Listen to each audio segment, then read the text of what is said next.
Maybe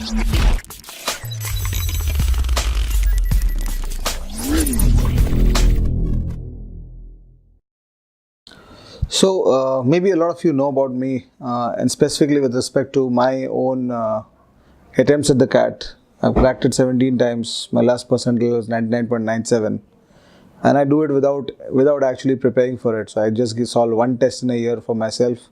That's the actual CAT, and I get these scores. My journey about the CAT, the first time I got aware about the CAT, I still remember very clearly. It was way back in 1992. I was in my final year of engineering. And there was this, I was from a private engineering college. I had never thought that I belonged to that category of people who go to the IIMs.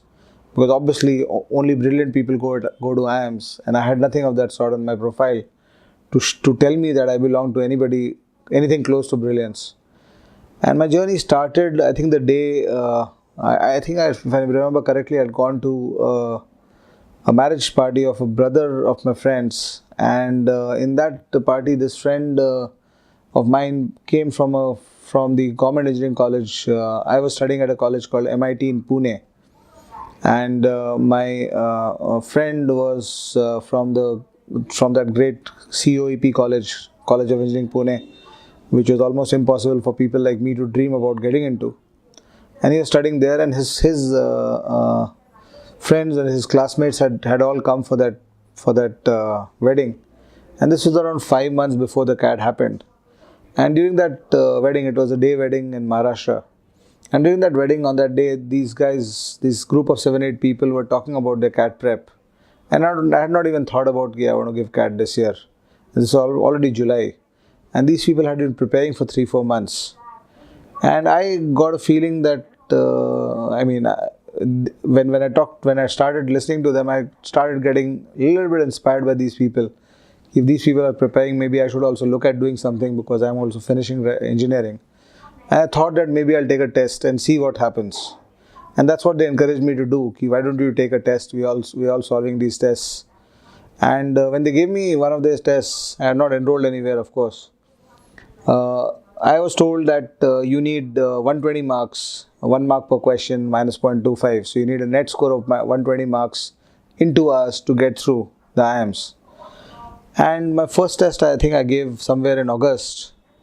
3 months, the exam was in December those days.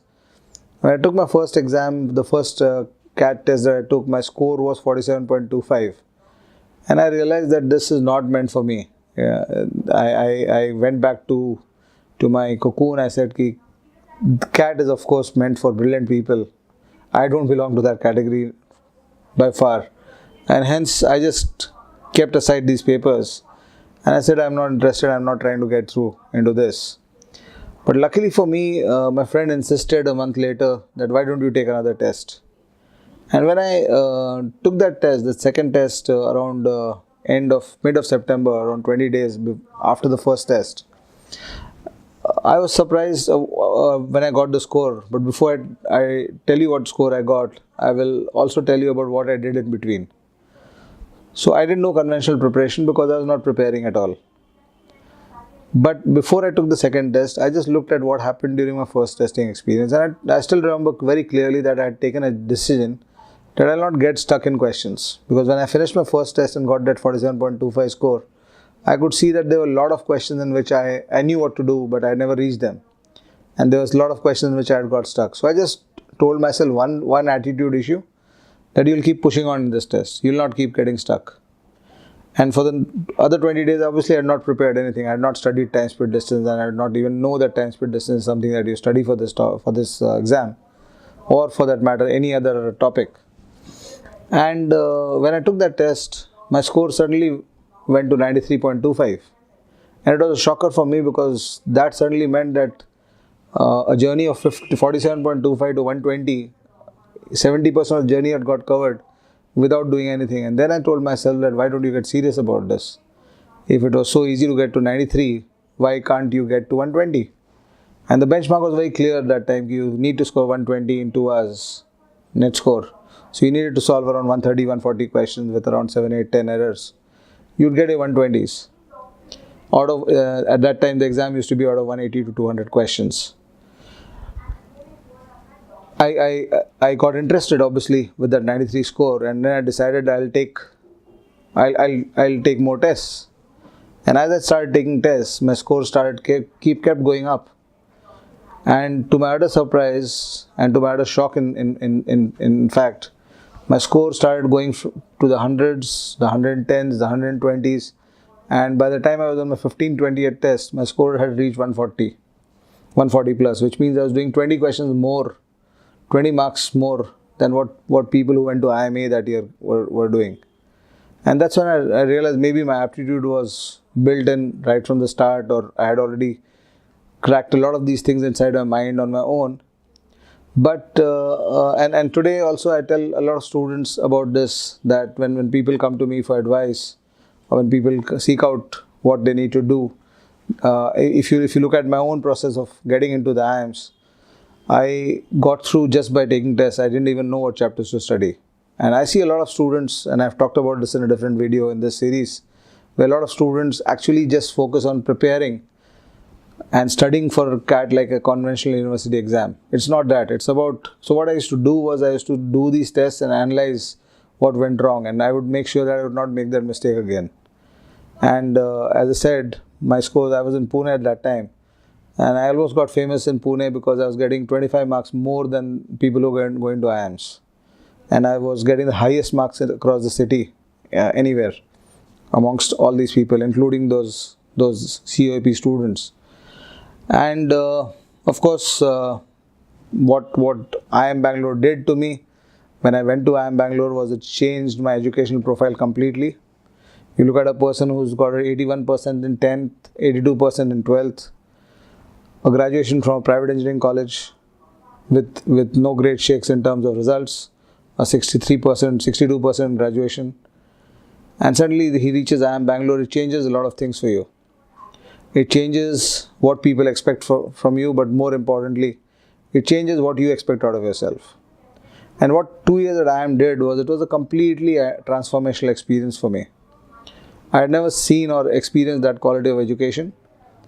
I had never seen or experienced that quality of teaching that I got from some. Of course, there are mediocre teachers at the IIMs also. But then for every mediocre teacher, you might have one great teacher who will actually transform who you are. So it was a completely transformational experience for 2 years.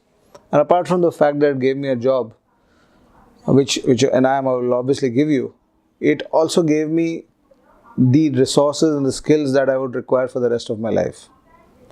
In fact, when I became an entrepreneur after passing out of an IIM, my first few projects failed badly. And 2 years after passing out of IIM, I was literally on the road. My friends were growing in the corporate career, and I was on the road with a 25 lakh rupee loan on my head, with nowhere to pay from because I had no income source. I was a first generation entrepreneur whose first project had failed. And what I could only go back to then was my skills and what I had learned and what changes I had created inside me. And I still remember I met Dr. Preetham Singh, who was IIM Lucknow director then, around 7 years after passing out of IIM Bangalore, 2002. And Preetham Singh had taught us during the first semester at IIM Bangalore when I was there. And when I met him as the IIM Lucknow director, I obviously first touched his feet because he's such a great person. And the next thing I told him was that, thank you sir for everything you taught us in 1993 when I was in my first year of MBA. I could not understand the implications of what you were teaching us at that time. But every day for the last 5 years after I fell into the rut I fell into after getting into entrepreneurship, I've been using the principles that I got from you and from the other teachers around. And that has allowed me to turn around my whole life. So from a failed entrepreneur 2 years after MBA to becoming someone who became successful, not just in terms of name or fame or money, but also in terms of the impact I was able to create in the lives of people whom I met. It was a complete transformation, and it happened because of these skills that I imbibed there. One more very, very critical aspect of the IIM Bangalore journey, which I realized almost 15, 17 years after passing out of IIM. You know, when I was at IIM, It used to be a dream that okay, 40 is the age we should retire at. So I was touching 40 in 2012, and I knew that when I was at IIM also, I had set that objective for myself. I don't want to work after 40. So 15, 17 years of work and no work after that. So around 2009, 2010, once I had actually settled down, my books were working well. I had a lot of assignments to write as well as to speak all over the place. I said that there's no point further to actually be running an entrepreneurial organization. And so 2009 and 9 or 10, I took a decision that it's time to retire. So I achieved my retirement around 2 years before I actually had planned it. And I stopped working. I closed down my offices, and I stopped working completely. I was just doing freelancing, writing a few books off and on. My normal day would be a couple of hours of tennis, maybe an hour of chess, and then going out for a movie, going out for a swim. That would be a normal day, a typical retired life. And why I'm telling you this is because of the fact that this is part of my IMB journey.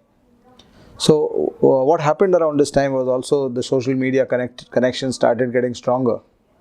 And once I had reached a level of achievement or income which I was pretty comfortable with, and I said that I really don't need to work.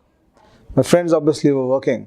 And then you started seeing these people growing in their lives. And then you started saying you've got one life and you're allowing these people to go ahead. And the biggest advantage of an IIM, I could see 20 years after passing out of IIM, when it brought me back out of retirement, telling me that, okay, Nilesh Garg, Vishal Aval, these guys who were my batchmates there, Rajan Kohli, who were batchmates there, Sandeep Sabarwal, getting to the top of their careers, Rax Raghavendra, getting to the top of their careers. So if somebody is becoming CEO at 41, where is he going to be at 55? And I asked myself that you have already retired at 38, 39.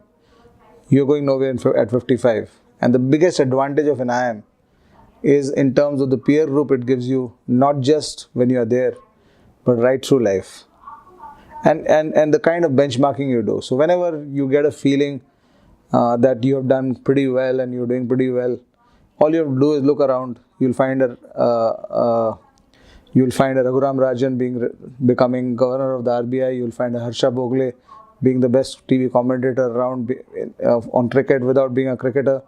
You'll find a Chetan Bhagat, and you fall back to ground and you say that if these guys went there because they studied at an institution like yours, what are you doing in your own life? It gives you that push that will help you benchmark the next level and make the next jump. It does not allow you to relax. And that I feel is the biggest advantage of an IIM, which very few people will be able to tell you unless they have actually experienced it the way I have done it. So, my advice in that context to everybody I meet has always been that get to the best possible B school and then stay connected with the great people in your batch. You will have mediocre people even at the IIMs, but then for every mediocre person, there will be 2 people who will be great and who will be changing industries, who will be rewriting the rules of various industries, who will be growing along with you. And once you keep your benchmarks along with them, things will just work for you. If they don't work for you, you will make them work. That's how life is lived. I hope you enjoyed this. Thanks a lot. Stay inspired.